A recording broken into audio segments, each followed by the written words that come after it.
बहुत लोग टाइप करते हैं गूगल पे how to be happy. Shri Krishna कह रहे हैं भैया हैप्पीनेस तो बड़ी छोटी बात है यार, ये तो मोटिवेशनल स्पीकर्स का काम है बताना। मैं तुम्हें कुछ ऐसा बताता हूं ना जो हैप्पीनेस से भी परे है, और वो कभी खत्म नहीं होगा। तुम्हारी हैप्पीनेस तो आ जाएगी, कल चली भी जाएगी, क्या फायदा तुम्हें खुश करके भी।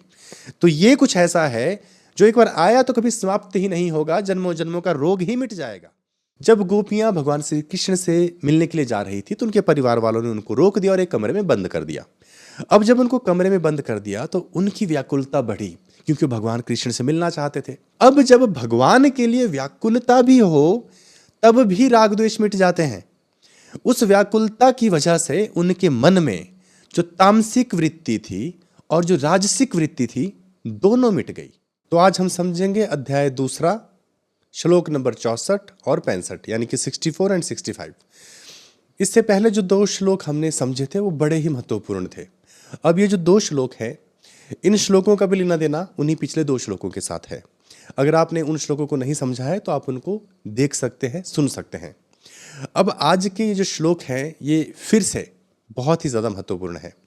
तो हम जल्दी से पहले अपने इन श्लोकों को पढ़ लेते हैं, उसके बाद समझते हैं कि भगवान श्री कृष्ण अर्जुन को किस रहस्य के बारे में बता रहे हैं।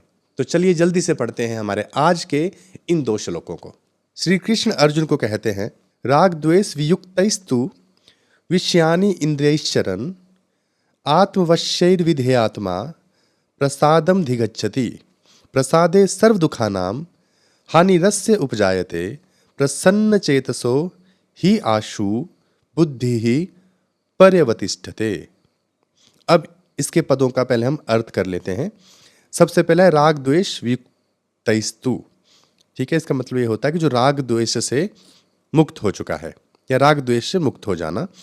विषयानि इंद्रियैश्चरन्, इसका मतलब है विषय, इंद्रियां और सेवन। ठीक है, इंद्रियों से विषय का सेवन करना। हम बाद में सीक्वेंस में समझेंगे, क्योंकि इसके जो पद हैं जब संस्कृत में लिखे जाते हैं तो आगे पीछे भी लिखे जाते हैं। अगला है आत्मवश्येर विधेयात्मा। इसका अर्थ है कि जिसने अंतःकरण को अपने वशीभूत कर रखा है। ठीक है, यानी कि जिसका नियंत्रण है अपने अंतःकरण के ऊपर और इंद्रियों पे। अगला है प्रसादम अधिगच्छति, उस व्यक्ति को प्रसाद प्राप्त होता है। ठीक है, प्रसाद का अर्थ यहाँ पर निर्मलता से है, आगे समझेंगे डिटेल में। प्रसादे सर्व दुखानाम, आगे है प्रसाद से सारे दुख, हानि रस से उपजायते, जितने भी दुख हैं वो सारे हट जाते हैं, खत्म हो जाते हैं। प्रसन्न चेतसो, प्रसन्न चित्त, ही आशु, यहाँ है आशु लिखा है। ठीक है, इसकी संधि विच्छेद बनेगी ही आशु, मतलब निस्संदेह जल्दी ही। आगे है बुद्धि, बुद्धि मतलब बुद्धि। आगे है पर्यवतिष्ठते, मतलब परमात्मा में स्थिर हो जाती है। अब एक सीक्वेंस में समझते हैं। ठीक है, जब हम सीक्वेंस में पढ़ेंगे तो हम इसको तू से पढ़ेंगे, क्योंकि जो पहला पद है राग द्वेष वियुक्तैस्तु, यहाँ पर तू है। तू का मतलब यहाँ पर परंतु से है। ठीक है, परंतु। आगे है परंतु वशीभूत अंतःकरण वाला जो साधक होता है ना, वो राग द्वेष से रहित हो जाता है और अपने वश में जो उसने इंद्रियां कर ली होती हैं उससे वो विषयों का सेवन करता है और अपने आप को निर्मल कर लेता है या निर्मलता को प्राप्त कर लेता है। और जब उसका मन निर्मल हो जाता है तब उसके सारे दुखों का नाश हो जाता है। और ऐसे शुद्ध चित्त वाला जो साधक है उसकी बुद्धि निस्संदेह ही बड़ी जल्दी परमात्मा में स्थिर हो जाती है। तो ये इसका एक सीक्वेंस में अर्थ हो गया। अब हम इसके भावार्थ को समझेंगे और इसकी व्याख्या को समझेंगे। तो सबसे पहले जो पद है यहाँ पर उसमें तू पद आया है, तो तू पद क्यों आया है उसको समझते हैं। तो यहाँ पर तू पद आया है। ठीक है, इस पद के अगर आप आखिर में देखेंगे तो ये तू क्यों आया है। अब इसका मतलब है परंतु, लेकिन। तो अब परंतु से क्यों शुरू हुआ, इसका मतलब ये है कि इससे जो पिछले दो श्लोक थे उसमें भगवान श्री कृष्ण ने अर्जुन को बताया था कि अगर व्यक्ति ईश्वर से दूर होता है, हम अब शॉर्टकट में बात कर रहे हैं। ठीक है, आप जाके उसको जरूर देखें, समझें। श्री कृष्ण अर्जुन को कहते हैं कि जब भगवान से कोई व्यक्ति दूर चला जाता है तो उसका विनाश किस तरह से हो जाता है। ठीक है, लेकिन अब लेकिन के बाद वाली जो बात है वो इस श्लोक में बता रहे हैं। ठीक है, अब यहाँ पर कुछ विपरीत अर्थ समझा रहे हैं, इसलिए यहाँ पर परंतु पद से इस श्लोक को भगवान श्री कृष्ण ने शुरू किया। ठीक है, अगला पद है विधेय आत्मा। विधेय आत्मा का मतलब है अपने अंतःकरण को, अपनी इंद्रियों को अपने वश में रखना। जो कर्म योगी है ना, ठीक है, जो कर्म में ही योग कर रहा है या कर्म के माध्यम से जो भगवान की तरफ चल रहा है, उसके लिए बड़ा महत्वपूर्ण है कि वो अपने अंतःकरण को और अपनी इंद्रियों को वश में रखे। क्योंकि जब संसार में चलते हैं ना, तो ये संसार बड़ा खतरनाक है, ये कभी भी आपके ऊपर हावी हो सकता है। क्योंकि हमने पहले भी पढ़ा कि हमारे भीतर बहुत सारे रस छिपे रहते हैं, हमारे अंतःकरण में, गहराई में जाकर। क्योंकि हम इस दुनिया में भोगते रहते हैं, आंखों से दृश्य लगातार देखते रहते हैं, तो ये दुनिया एक माया है और इस माया में भटकना कोई ज़्यादा मुश्किल काम नहीं है। इसीलिए साधक को कर्म योग की सिद्धि नहीं मिलती, यानी कि वो इसमें सफल नहीं हो पाता है। इसलिए उसके लिए बड़ा जरूरी है कि वो अपने अंतःकरण को और अपनी इंद्रियों को अपने वश में रखे।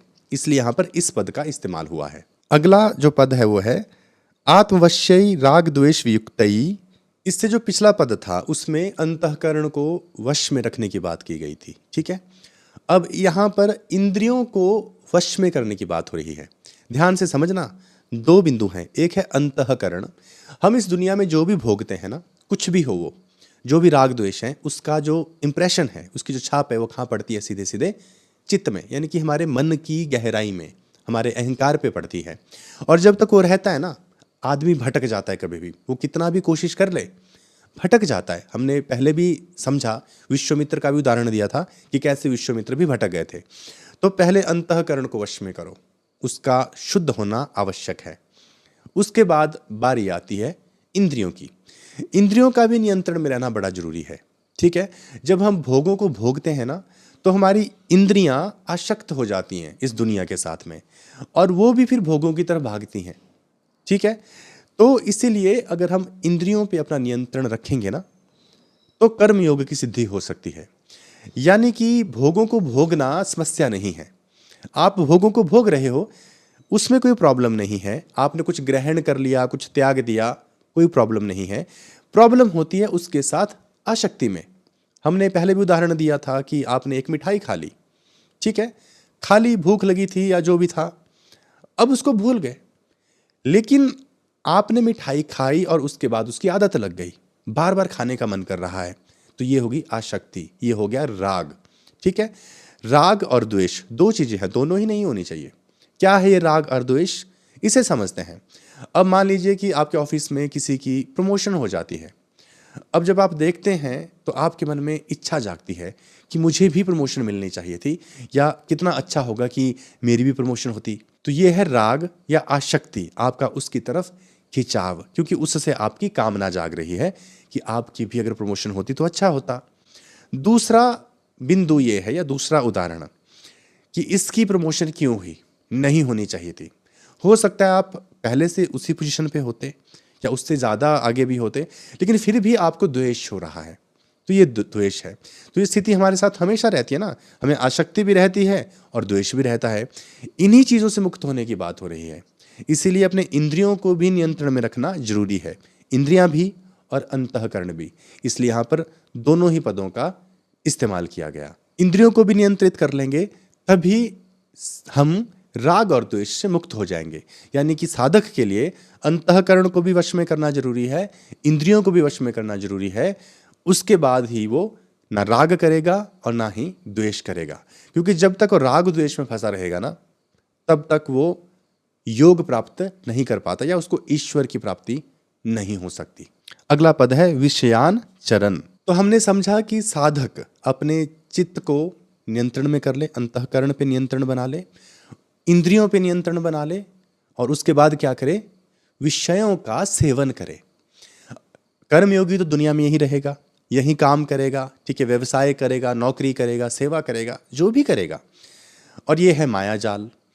अब जब उसने अपनी इंद्रियों को और मन को नियंत्रित कर लिया है, अब वो विषयों का सेवन करे। सेवन करने का मतलब क्या है? सब कुछ करे। अगर शादीशुदा है तो वो गृहस्थ जीवन भी जिएगा, ठीक है, उसको पैसे मिल रहे हैं तो पैसे भी कमाएगा, उसके पास गाड़ी भी है, उसके पास बंगला भी है, संपत्ति भी है, उसके पास सारी सुविधाएं हैं, लेकिन उनके साथ बस राग नहीं होना चाहिए। इसका मतलब क्या है? मतलब ये है कि आपके पास गाड़ी है, ठीक है, लेकिन वो गाड़ी क्यों ले रखी है? उस गाड़ी का एक प्रयोजन है, आपको उस गाड़ी पे जाना पड़ता है, आप काम कर रहे हैं, ठीक है, समाज के लिए कुछ योगदान है, अपने कर्तव्यों का पालन कर रहे हैं, इसीलिए आपके पास गाड़ी है। आपके पास 5 लाख की गाड़ी है, अब आप कल को 50 लाख की लेकर आ जाते हैं, ठीक है, जबकि काम 5 लाख वाली से भी सही चल रहा था, तो यहाँ पर आ गया राग। 5 लाख वाली थी लेकिन आपको लगा नहीं मुझे और महंगी चाहिए, तो ये राग हो गया है, ठीक है। या फिर द्वेष, किसी के प्रति जलन, ईर्ष्या या किसी चीज के प्रति नकार की स्थिति, ये दोनों ही चीजें नहीं होनी चाहिए, ठीक है। तो आप जीवन को ऐसे जियो, निष्काम होके सेवा कर रहे हैं, जिस चीज की आवश्यकता है वो आपके पास है। हो सकता है आप राजा हो, आपके पास महल हो, नौकर चाकर दास दासियां सब कुछ हो, तब भी कोई समस्या नहीं है, क्योंकि विषयों को ग्रहण करने में कोई प्रॉब्लम नहीं है। प्रॉब्लम है उसके साथ जुड़ जाने में या उसके साथ द्वेष करने में। अगला पद है प्रसादम अधिगच्छति। तो हमने समझा कि किस प्रकार से विषयों का सेवन करना है, और इस प्रकार से अगर विषयों का सेवन किया जाए तो क्या होता है? प्रसाद प्राप्त होता है। अब ये प्रसाद क्या है? ये प्रसाद है चित्त की निर्मलता, चित्त शुद्ध हो जाता है। यानी कि जो राग और द्वेष है ना, उनकी जो छाप है वो हमारे चित्त पे पड़ रही है। चित्त अब निर्मल नहीं है, ठीक है, ये मलिन हो चुका है। और इसमें अगर मलिनता है तो क्या होगा? इससे हमारी जो कामनाएं हैं ना, वो बार बार पैदा होती रहेंगी, यानी कि हम इस दुनिया में लगे ही रहेंगे। और जिस समय हमारा चित्त निर्मल हो जाता है, शुद्ध हो जाता है, तभी हमें परमात्मा की प्राप्ति हो जाती है। यह है महत्वपूर्ण बात कि जब भी हम कोई भी गलत काम करते हैं, उसका इंप्रेशन चित्त पे पड़ता है, वो मलिन हो जाता है। चित्त की मलिनता का ही अर्थ है कि भगवान से दूर हो जाना, और ज़्यादा नरक में घुस जाना, और ज़्यादा भोगों की इच्छा जागना। इसलिए हमेशा कहा जाता है कि पाप नहीं करना है, अच्छा काम करना है, अपने कर्तव्य का पालन करना है, क्योंकि जब कर्तव्य का पालन होता है तो राग और द्वेष से बच जाते हैं, उससे दूर रह जाते हैं। तो जब आप राग द्वेष से मुक्त होकर काम करेंगे ना, निष्काम होके, तो चित्त फिर निर्मल हो जाता है, और जिसका चित्त निर्मल हो जाता है उसको फिर परमात्मा की प्राप्ति सरलता से हो जाती है। अगला है प्रसादे सर्व दुखानाम हानि रस्य उपजायते। तो अब प्रसाद प्राप्त हो गया, चित्त निर्मल हो गया। तो जब ये प्रसाद प्राप्त होता है तो उससे क्या होता है आगे? उससे ये होता है कि हमारा चित्त निर्मल हो गया, और जैसे ही निर्मल हो गया हमें वो प्राप्त हो जाता है जिसके पीछे पूरी दुनिया दौड़ रही है।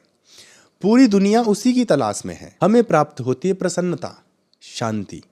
प्रसन्नता कैसे प्राप्त होगी? क्योंकि चित्त में अब कुछ बचा नहीं ना, ना राग है ना द्वेष है। हमने अभी तक यही तो समझा, श्री कृष्ण ने अर्जुन को यही तो समझाया कि बेटा, राग द्वेष ही सारे दुखों का मूल है, कारण है। और जब ये मिट जाए ना, तो फिर आदमी समता में स्थिर हो जाता है। यानी कि अब उसको दुख से भी टेंशन नहीं है और सुख से भी टेंशन नहीं है, वो सुख और दुख से परे चला जाता है। तो यहाँ पर जिस प्रसन्नता की बात हो रही है, हम सुख की बात नहीं कर रहे। सुख तो किसी चीज के प्राप्त होने से होता है, या जो हम चाहते हैं वो पूरा हो जाए तो सुख मिलता है, और वो पूरा ना हो तो दुख मिलता है। लेकिन ये प्रसन्नता सुख और दुख से भी परे है। श्री कृष्ण अर्जुन को बता रहे हैं कि ये सुख और दुख से भी ऊंचा कुछ है, इसे कहते हैं प्रसन्नता। और प्रसन्नता का संबंध है ईश्वर की प्राप्ति से, भगवत की प्राप्ति से। निष्काम कर्म करने से जो योग प्राप्त होता है, उससे प्राप्त होती है प्रसन्नता। प्रसन्नता यानी कि शांति। और ये ऐसी प्रसन्नता है ना जो समाप्त कभी नहीं होती। एक बार आ गई तो फिर तो सदा ही रहेगी, सदा ही रहेगी, ठीक है। तो यहाँ पर प्रसाद से क्या हो गया? निर्मल हो गया था ना चित्त, तो उससे अब सारे दुखों का नाश हो गया, चित्त में कुछ बचा नहीं। चित्त में राग और द्वेष हट जाते हैं, तो कहते हैं ना, ईश्वर सीधे सीधे आकर बैठ जाते हैं। जब भी ईश्वर हृदय में आ जाता है ना, तभी कहते हैं कि चित्त में आनंद आ जाता है, उसमें शांति आ जाती है। वही चित्त शांत है जिसमें ईश्वर का वास है। जहां ईश्वर नहीं, वहां अशांति है, व्याकुलता है, दुख है, दर्द है और कष्ट है। अगला पद है प्रसन्न चेतसो ही आशु बुद्धि ही पर्यवतिष्ठते। हृदय में अब शांति आ चुकी है, हम आनंद से भर उठे हैं, हृदय में ईश्वर स्थित हो चुके हैं। तो इससे क्या होता है? इससे बड़ी शीघ्रता से मन परमात्मा में स्थित हो जाता है। बात तो एक ही है। जैसे ही राग द्वेष से मुक्त हुए, मन में परमात्मा का वास हो गया। परमात्मा का जिस पल चित्त में आगमन हो गया या परमात्मा जैसे ही प्रकाशित हो गया, उसी पल बुद्धि स्थिर हो जाएगी। क्यों स्थिर हो जाएगी? क्योंकि बुद्धि की अस्थिरता का कारण ही है इस दुनिया में भेद बुद्धि, राग और द्वेष का होना। जब राग मिट गया, द्वेष मिट गया, सुख दुख की टेंशन नहीं, उससे भी परे चले गए, अपने पराये का भेद ही मिट गया, तो क्या है ऐसा जो अस्थिर करेगा बुद्धि को? कुछ भी नहीं बचा ना। तो बुद्धि स्थिर हो गई। किस में स्थिर हो गई? परमात्मा में स्थिर हो गई, एक आनंद में स्थित हो गई। इसी को कहते हैं परमात्मा में स्थित हो जाना। अब इसको ऐसे भी कह लो कि परमात्मा मन में स्थित हो गए, क्योंकि परमात्मा बाहर से आएंगे नहीं कि दिल में आके बैठ जाएंगे। वो तो हमेशा से हर जगह है, वो तो कण कण में है, वो तो सत्य है, उसका कभी अभाव होता ही नहीं है। ये ठीक वैसे ही है कि सूर्य है, उसके आगे बादल हैं, बादल हट जाते हैं तो सूर्य प्रकट नहीं होता, वो बस हमें दिखने लगता है। तो यहां भी बात वही है कि जैसे ही राग द्वेष रूपी बादल हटेंगे ना, ईश्वर तो पहले से ही उपलब्ध है। तो ये इसका अर्थ हुआ। अब बड़ी ही एक महत्वपूर्ण बात है, दो चीजें हैं, एक प्रसन्नता और एक व्याकुलता। तो ईश्वर के संबंध में प्रसन्नता भी होती है, व्याकुलता भी होती है। जब गोपियां भगवान श्री कृष्ण से मिलने के लिए जा रही थी तो उनके परिवार वालों ने उनको रोक दिया और एक कमरे में बंद कर दिया। अब जब उनको कमरे में बंद कर दिया तो उनकी व्याकुलता बढ़ी, क्योंकि वो भगवान कृष्ण से मिलना चाहते थे, क्योंकि वो भगवान की तरह ही तो प्रेम करते थे, उनके लिए तो कृष्ण भगवान थे। तो व्याकुलता होने लगी। अब जब भगवान के लिए व्याकुलता भी हो, तब भी राग द्वेष मिट जाते हैं। उस व्याकुलता की वजह से उनके मन में जो तामसिक वृत्ति थी और जो राजसिक वृत्ति थी, दोनों मिट गई। 3 गुणों से ये शरीर बना, 2 गुण उनके मिट गए। उसके बाद जब उन्होंने भगवान का चिंतन किया, श्री कृष्ण का ध्यान किया, तो उनके मन में जो बची हुई सात्विक प्रवृत्ति थी, यानी कि जो सात्विक गुण था, वो भी मिट गया। 3 गुण थे इस शरीर के, तीनों ही मिट गए। व्याकुलता से और ईश्वर के ध्यान से या प्रसन्नता से। जब चिंतन किया तो प्रसन्नता हो गई, पहले व्याकुलता हो रही थी, तो व्याकुलता से 2 गुण चले गए। अब चिंतन किया तो प्रसन्नता हुई, तो यहां से सात्विक गुण भी मिट गया। जब गुण मिट गए तो क्या हुआ, इसको समझना बड़ा महत्वपूर्ण बिंदु है। 3 गुणों का यह शरीर है, इसके साथ हमारा देहा अभिमान रहता है, हम इसे ही अपना मानते हैं। जैसे इन गुणों का प्रभाव समाप्त हो गया, मतलब उनको इस देह का अब लेना देना नहीं रहा, वो इस देह से परे चले गए। जब देह का आभास नहीं रहा या इन गुणों से परे चले गए, गुणातीत हो गए, तो गोपियां बिना इस शरीर के ही भगवान श्री कृष्ण के पास पहुंच जाती हैं। ये प्रतीकात्मक है, ये संकेत है कि जब हम इस शरीर को लांघ जाते हैं ना, अपने तीनों गुणों से परे चले जाते हैं, हमें ईश्वर की प्राप्ति हो जाती है। बड़ा ही गूढ़ रहस्य है, बड़ा ही अच्छा संदेश ये संतों ने दिया। यहाँ पर बड़ा अच्छा उदाहरण दिया है कि इस शरीर के साथ हमें ज़्यादा प्यार नहीं रखना है। शरीर मतलब ये प्रकृति, हम इस प्रकृति से ही उठे हैं, तो हम और प्रकृति एक ही हैं। इस शरीर को अपना नहीं जानो, ये मिथ्या है, ये एक साधन है। जिसने ये जान लिया वो परमात्मा के समक्ष हो गया, उसको आत्मज्ञान प्राप्त हो जाता है। तो यहाँ गोपियों के माध्यम से ये भी बताया गया कि किस प्रकार से हमें ईश्वर का ध्यान करना है, अपने वास्तविक स्वरूप को समझना है, इस शरीर से परे जाना है, तीनों गुणों से परे जाना है। तो इस श्लोक का जो परिशिष्ट भाव है वो ये है कि दुनिया में 2 तरह के लोग होते हैं, एक भोगी प्रवृत्ति के होते हैं और एक योगी प्रवृत्ति के होते हैं। भोगी प्रवृत्ति के जो लोग हैं वो इसी दुनिया में रचे पचे रहते हैं, यानी कि उनको प्रकृति से प्रेम है, उनको इस शरीर से प्रेम है। शरीर से प्रेम होने का मतलब क्या है, जितना शरीर से प्रेम बढ़ेगा ना, उतना ही दुनिया की चीज़ों से बढ़ेगा, खाने पीने से, लोगों से, जगह से, सिचुएशन से, हर चीज़ के साथ प्रेम बढ़ने लगेगा, ठीक है। और उतना ही ज़्यादा दुख भी बढ़ने लगेगा। यही तो समस्या है, देह के साथ लगाव, प्रकृति के साथ लगाव, उतना ही दुख और कष्ट जीवन में आएगा। दूसरी तरफ योगी है जो इस दुनिया में रहता है लेकिन उसका चित्त निर्मल हो जाता है, उसका इंद्रियों पर नियंत्रण होता है, अब वो प्रसन्नता प्राप्त करता है। भोगी सुख और दुख प्राप्त करता है, लेकिन वो आते जाते रहते हैं, सुख आया फिर चला गया, फिर दुख आ जाएगा, ठीक है, वो उसमें ही उलझा रहता है। योगी इस दुनिया में रहता है, कर्म योग करता है और उसको क्या प्राप्त होता है? ना सुख और दुख, इनसे भी परे गुणातीत हो जाता है। उसको प्राप्त होती है प्रसन्नता, उसको प्राप्त होता है आनंद जो कभी समाप्त नहीं होता, उसको प्राप्त होता है ईश्वरीय तत्व, उसको तत्वबोध प्राप्त हो जाता है। और जो योगी तत्वबोध प्राप्त कर लेता है फिर वो कभी विचलित नहीं होता है। हम समझ रहे हैं कि इस दुनिया में कष्ट क्यों है, दुख क्यों है, हम उसी से परेशान है ना। बहुत लोग टाइप करते हैं गूगल पे how to be happy. Shri Krishna कह रहे हैं भैया हैप्पीनेस तो बड़ी छोटी बात है यार, ये तो मोटिवेशनल स्पीकर्स का काम है बताना। मैं तुम्हें कुछ ऐसा बताता हूं ना जो हैप्पीनेस से भी परे है और वो कभी खत्म नहीं होगा। तुम्हारी हैप्पीनेस तो आ जाएगी, कल चली भी जाएगी, क्या फायदा तुम्हें खुश करके भी। तो ये कुछ ऐसा है जो एक बार आया तो कभी समाप्त ही नहीं होगा, जन्मों जन्मों का रोग ही मिट जाएगा। ये बीमारी हमेशा के लिए ही मिटा देता हूं, इसलिए मैं तुम्हें गीता का ज्ञान देता हूं, मैं इसलिए तुम्हें ब्रह्म विद्या का ज्ञान देता हूं। तो खुले हाथों से, खुले दिल से भगवान श्री कृष्ण के इस ज्ञान को स्वीकार करना है, ग्रहण करना है, आत्मसात कर लेना है और इस सुख दुख के चक्कर से भी आगे निकल के सर्वश्रेष्ठ आनंद को, प्रसन्नता को और इस भगवान को ही प्राप्त करना है। तो उम्मीद करता हूं आज का ये श्लोक आपको समझ में आ गया होगा अच्छे से। अब मिलेंगे हमारे अगले वीडियो में अगले श्लोक के साथ, तब तक के लिए आप अपना ख्याल रखिए।